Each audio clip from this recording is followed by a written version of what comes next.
Yep. What you got this week? Hell of an intro. This that awkward silence thing again because I don't like it. I need structure, Adrian.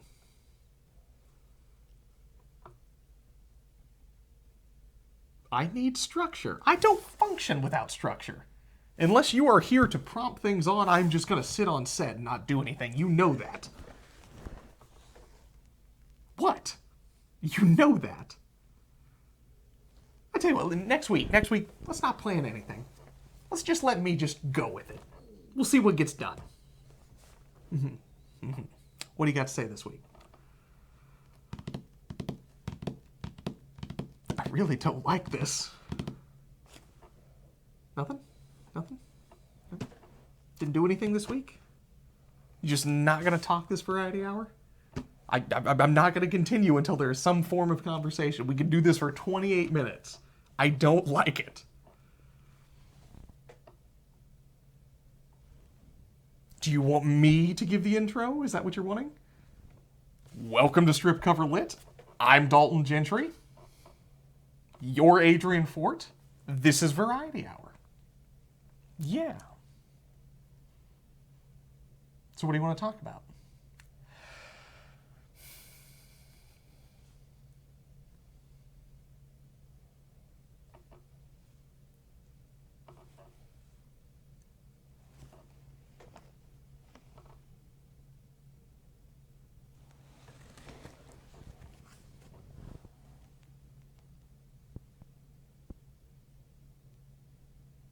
I don't know what you want from me right now, and I don't like it. I don't know what you want from me. You need structure? I do. You need to be told what to do. But you need to be told what to, well, you need to be told what to do within a certain parameter so that you don't rebel against it and decide, I'm not doing anything. You've got a story about that, don't you? I do. So, as of this moment, I'm 29 years old. Mm-hmm. I don't have a car. Mm-hmm. Story. I also don't have a job. Mm. Another story. I've had a productive week. You've lost everything. I've lost everything. You didn't have much. I didn't have much, but I have nothing now. I'm testing those waters right now. I'm like, does Megan actually like me? I'm gonna test these waters. I'm just gonna give them that test. So I quit my job. It's only once you've lost everything that you're willing to do everything. Anything. Well, at this point, it's getting to anything right now. So, if you would like me to eat this week, there's a link in the Patreon in the description below. Might I just throw that plug in there? But I am unemployed because I got pissed off and I decided, you know what? I don't want to work here anymore. I didn't want this to be a long-term job anyway. Wasn't getting paid a lot of money. It was just kind of an in-between to get me away from the prison. And now I don't have that job. And it feels good. I will grant you about Wednesday next week, I'll be in full panic mode. But as of right now, it's not bad. One of the strengths of Adrianism is that once I get mad enough to think about walking out of my job, I'm already panicking about not having income. Yeah. Yeah, so it's an immediate release valve into, okay, so if everything was the worst case scenario, I'd have nothing. But I've already got this. So I'm free to do anything. I'm free to get another job if I want. I'm free to do all the interviews in the world that I want, and there's no pressure on them. So I have that immediate release valve into, yeah, but we're not at worst case scenario yet. Okay. But I do get myself in an existentialist tizzy by imagining being unemployed already. Yeah. Or anytime, like I pull up and there's a strange car in the employee parking, which is normally employee. It's not like it's cordoned off, right? It's just where the employees normally park. If there's a strange car there, I've automatically worked up in my mind that this is the loss prevention or this is the district manager and I'm getting fired tonight. Haven't done anything, but if they want you gone, they can fire you for basically anything. You know what I mean? That's so I've worked myself up into that tizzy on the walk in already. Like all bullshit aside, it just came to the point today, like there were some issues going on with like me getting the pay that they're supposed to be giving me, which is like really the only thing I expect from an employer. Like I'll show up and do a mediocre job to the point where you're not gonna fire me, but I'm kind of handy to have around. I'm that gray area, but like just pay me on time. So yeah, I just decided, you know what, I'm not doing this anymore. Tell the story. So I'm not. No, that's all there is to it. Okay. I'm not doing this anymore. In addition, I have a hole in the radiator of my car, which just so happened to be perfect timing. And it's not cheap. It's not a cheap adventure. I was in Overland Park, which is a ritzier area of Kansas City. How far a drive from your home is that? It's about an hour and a half. It's pretty far down there. Yeah. Just so the whole story's out there. So went an hour and a half out of my way. Megan went to go get her ring resized. We dropped it off, and we decided we're going to go pick it up. Drove all the way down there, fine and dandy. Had a day planned out. We're going to do some stuff in Overland Park. Just make a day out of it. Got the ring picked up, got in the car, drove about 2 blocks, and my temperature gauge was all the way up in the red. I'm like, oh, well, that's not good. So I pulled over, let the car cool down. Made it over to the Walmart, put some antifreeze in the car. That should solve the problem, but it didn't. So now we have a bigger problem. It's not that that should solve the problem. It's that that would solve a problem if it were the problem. I would solve a problem. That would at least let me get back to my hometown so I could get it to a mechanic. This is probably going to get me on the drive home. Whatever. Didn't fix it. So I'm like, okay, I'm going to just take it over to the Jiffy Lube. Let me name drop right now because I hope the Jiffy Lube burns down. I'm going to take it to the Jiffy Lube. I'm going to get an oil change. I'm going to have them put all the fluids in there. I'm going to have them. Maybe I just don't know how antifreeze works. $90 to get an oil change. Not happening. So I leave the Jiffy Lube, and in between all these stops... I don't think that was the same oil change. That was the same oil change? I think the oil change you were actually asking for was a little of that Secret Service they got. No. A little, they put you on a massage table, oil you up. No. Unless this was a very seedy Jiffy Lube, but this is Overland Park. This is the nice area of Kansas City. When you get into ritzy areas, people offer all sorts of exotic things that you don't... Did you know that if you go to the right McDonald's, you can order a steak? Really? No, I'm just making that up, but it was for the story of me trying to convince you that you were going to a Jiffy Lube and going to get a happy ending. We should go to McDonald's across the street from your house and just ask for a steak one day, see what they give us. At that McDonald's, you ask for a steak, you're going to get knifed. That's fair. That's fair. So anyway, like in between all these little trips that I'm talking about right now, might I add, I can drive my car about 1 block before it completely overheats and I have to stop for about 10 to 15 minutes. No air conditioning, it's 95 degrees outside. I am miserable. So I leave the Jiffy Lube and I go over to the Tires Plus. Tires Plus says $45 for an oil change. That's reasonable. I need this. Let's make it happen. Give him all my information, he sets it up, and he says to me, do you want the happy ending or not? He's like, so when do you want to pick it up? I'm like, figured I'd just wait. It's going to be a bit of a wait. He's like, about 5 hours. I'm like, no. I guess I'll go back to the Walmart. They do oil changes. So again, I make the journey back to the Walmart and I go in there and said, hey, I need an oil change. They say, oh, it's going to be $40. I'm like, okay, I got $40. How long's the wait? Oh, about 5 hours. So apparently there's just this Bermuda Triangle of car problems in Overland Park and I can't fix anything. So I get it back to the Tires Plus. I say, hey, I don't know what's going on. It's overheating. I can't get it home. I'm going to have somebody come get me. I'm going to leave it with you. Can you do your inspection, whatever it is, so you tell me what's wrong with it? We'll get it fixed. No problem. So I get home. Wait overnight.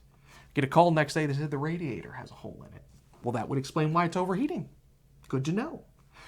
How much are we looking at? $900 for repair plus $400 for the radiator.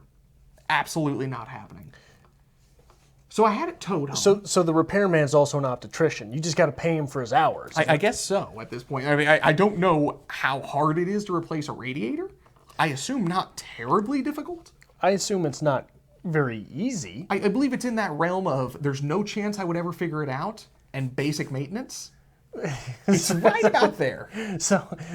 But when your mechanic is also a brain surgeon, apparently so. I mean, you've just got to pay him for his time. I just imagine like it's Overland Park, so like, can you fix this like with my hands? We'll send it out in the morning, dear boy. So anyway, they're going to try to charge me $1,300 to get my radiator fixed. I'm like, no. So I have it towed back to St. Joseph. No big deal. Take it to a mechanic. $270 fix, I think it was. Radiator included.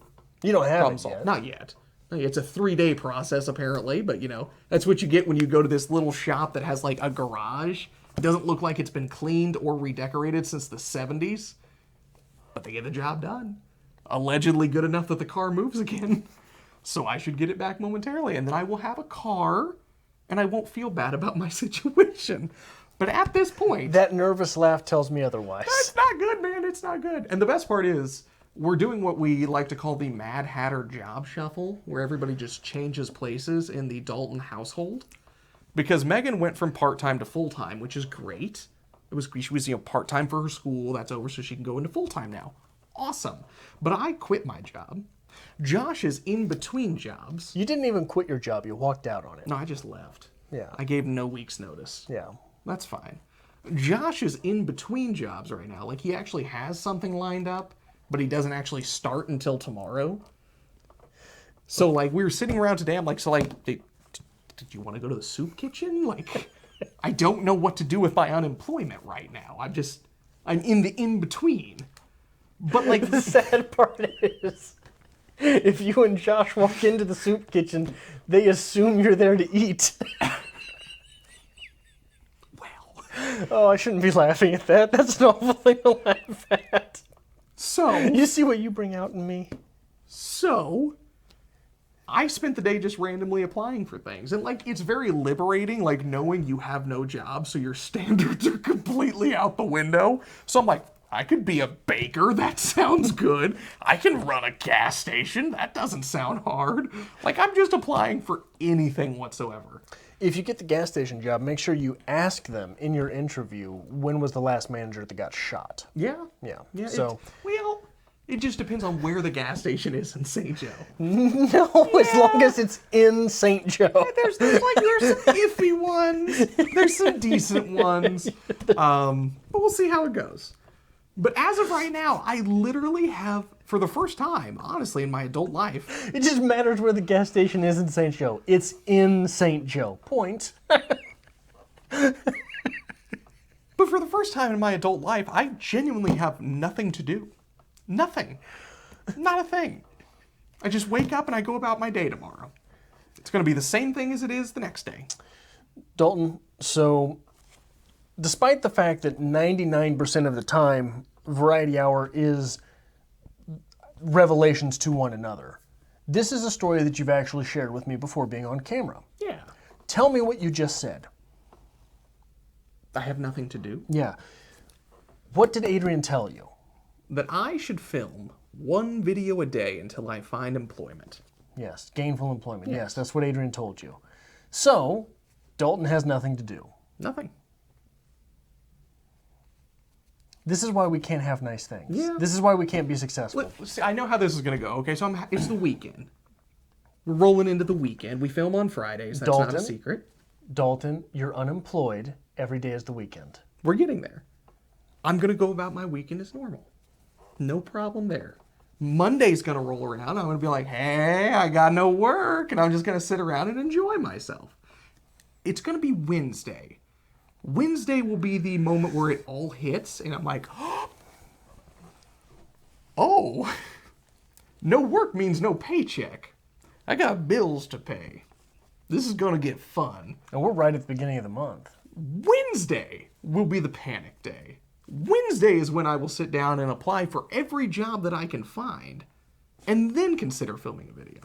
And get further behind in life. Instead of using this time without employment, this time unemployed, to catch up on the other things in your life and get ahead on them, you're just going to do nothing. I think you have to relish it for a few days. You just have to enjoy it for as long as you can, a couple days. No, that is not the case. How often do you get this opportunity?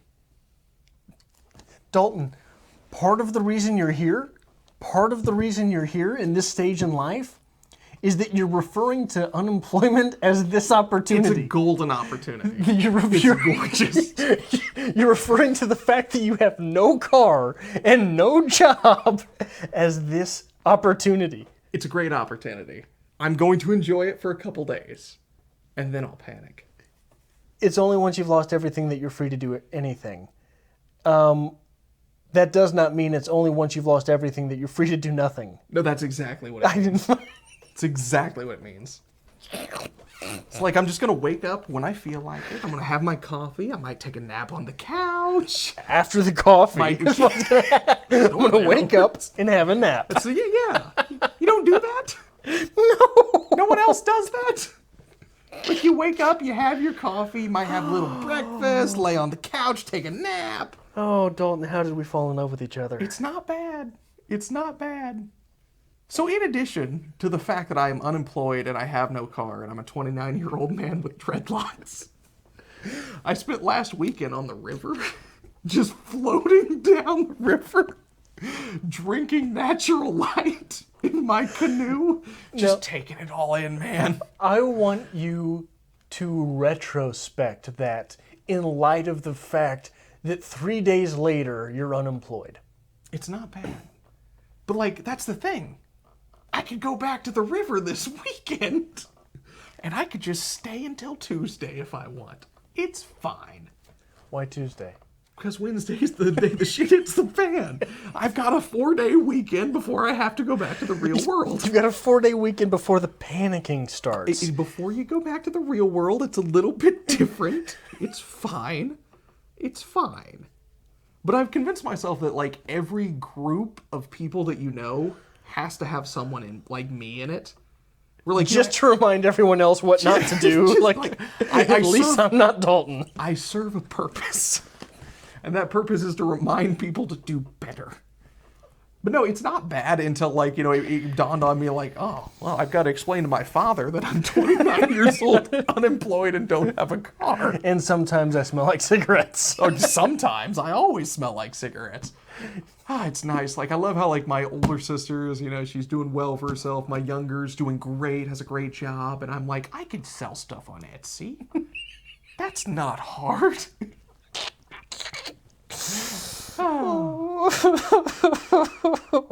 Why did I get stuck with you? So that's my week. How's yours been? It's been all right. Been all right. My birthday is edging closer, which means the time of ultimate goal setting for Adrian. That is an Adrian thing. I break my life down into segments for these goals. And last year, so, you know, myself as a writer, myself as a scholar, myself as whatever, right? Gym life, you know, things like that. I break my life down into those categories. And last year I set, because it was my 33rd birthday, I set 33 goals for each. And I had like 8 sections, you know. This year I'm going to have about 12 sections, and my goal is to set 100 goals for each of them. That's ridiculous. So 1,200 goals total. It's a lot of work so far. This is why we are polar opposites in people. You were setting 1,200 goals for yourself, and I know you. You're going to have these planned out, and you're going to know how each goal functions, and you're going to strive to make each. And have a, so I think this is a good time to talk about the difference between strategy and tactic. But go ahead. No, you're going to have this like giant, I assume a full notebook of 1,200 goals. It's actually a computer document. Oh my God. Moving Yes. up in the world. And you're actually going to actualize, I'm assuming, a good chunk of those. I think the whole full 1,200 is completely unrealistic. Yeah, it's not going to happen. But you're going to accomplish a big bunch of those. I have a sticky note on my fridge that says, get a job. And every day I'm going to look at that and be like, Dalton, why are there 3 check marks? Why are there 3 Roman numerals on your get a job note? I don't remember. just going to check that one off until tomorrow. Tuesday is done on get a job. Did you get a job? What? I'm just really excited for Monday because, like, normally I set all my alarms to make sure I get up and go to work on time. Although I will quit at random and occasionally just don't show up when I don't feel like it, I'm always on time when I'm supposed to be there. It's a good trait to have. But anyway, I'm just not going to set any of them. I might set one just to call in on Monday. Just want to remind you, I'm not going to be there. No, what you need to do is you need to call on Monday and tell them you're not coming in today so that by Wednesday, when you've decided that you're not going to find another job, you can show up on Thursday. And just be like, what are you talking about? I never quit. This is crazy. It'll be fine. Oh. If I had a car, I could drive for Uber. That's how they get you, man. You gotta have the car together. Ah.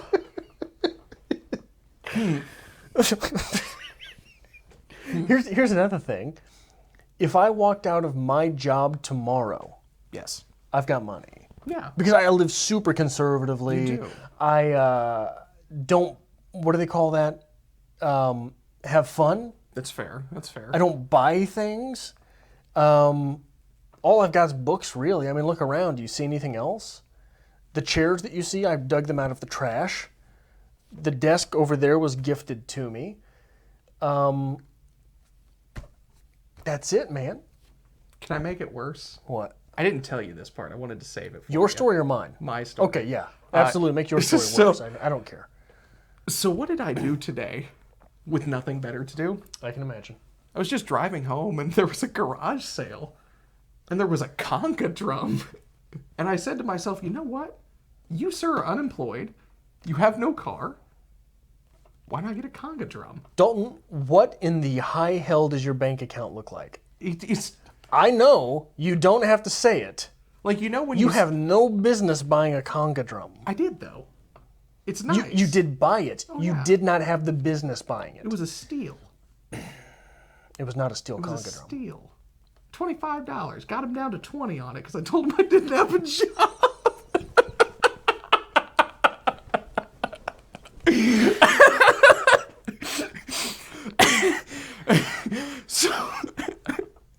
So Megan comes home after working a full shift. And I'm like, hey, it's your fiance, unemployed, but check out this conga drum. Hey, Oh. I'm unemployed. The Hon, best I'm part sorry. is I got it home and I pounded on it a little bit. I'm like, I don't know how to play this. Guess I'm just going to sit it in the corner. It's a conga drum. I don't know. So I bought a conga drum. It's a conga drum. Just gotta, You lame-brained, just hit things. bearded turd. there's a skill to it. There's a skill to it. You have to have some kind of rhythm to it. Name for me the greatest conga drum player in history. I don't know. Precisely. Couldn't even name you a drummer. So I got a conga drum. Figured I'd bring it down to you if you'd like. You couldn't name a drummer? No, honestly, I probably couldn't. Roger Taylor. Oh, there you go. Think about taking the conga drum to the bank and be like, how do I liquidate this? I would like my small business loan. I would like my portfolio, please. May I invest? Do you accept used musical instruments? Are you going to draw the pie chart on the top of your conga drum? I think so. Yes. And look, this is everything. I haven't laughed Sir, this that's hard blank. on Variety Hour in a long time. I needed this. Great vacation. No, you need a job. Nah. It's overrated. The longer this goes, the more I'm going to make fun of you. I'm aware of this. Like, the best part is I would say, like, 3 weeks from now, I'm going to look really haggard, but, like, it's not getting much worse. 3 weeks from now, we could play the same variety hour, and everybody watching would be like, oh, God, he's right. The worst part is, like, not only do I have to go into interviews, but, like, I don't really want to shave or cut my hair, so I just have to go in like this and be like, so I don't have a job, but I'd like one. I don't have a job. No shit. And the best part is, like, my skill set, like, my career skill set, worthless. Absolutely worthless. Because, one, the majority of my adult career was working in law enforcement. You're not hiring this for security. So I have to go in for jobs that I have no skill set for. They'd be like, so do you know how to do this? I'm like, not really, but I have a lot of time to figure it out. Well, we might not hire you for security, sir, but we're looking for security risk. So, if you live in the greater Kansas City area and you happen to be hiring right now, I'll give you my resume. It's very short. This won't take long. I usually just jot it on the back of a receipt and give it to people. So, sir, tell me about some of your strengths. I was supposed to write them on my hand, but I didn't. And the worst part is, like, part of me really just wants to go into these interviews and just completely botch them just because it would amuse me. I don't know why. I'm self-destructive. Wear the GoPro and just get it for Bantam. Just put it on the chest. Be like, sir, is that a camera? I can't afford a camera. I'm unemployed. Sir, is that a camera? I don't remember. So, anyway, this is fun. This is fun. Oh, I'm so happy when we get to make fun of you. Everything's fine. It'll be fine. I'm really excited for the comments section of this because, like, I'm really hoping there's going to be somebody who's like, good for you. Comment below what type of job you think Dalton would be perfect for. I am looking forward to those comments. Yeah. Yeah. Because they're probably going to say all the things that I'm thinking on the inside, but don't want to put on the internet. I've made it my goal. Since Missouri is legalizing medical marijuana, I want to get a job. I'm glad that you immediately went that direction. No, I want to get a job at a dispensary. So, like, when I'm meeting, Megan's extended family and all this shit towards the wedding, they're like, so what do you do? I'm like, I sell drugs and I do things on YouTube. How are you? You also have to get a part-time job at the sex shop, just to round it out. Absolutely. I'm a full-service kind of individual. I sell drugs, I sell dildos, and I make videos on the internet. Yeah, that sounds pretty much right up my alley. I could handle that.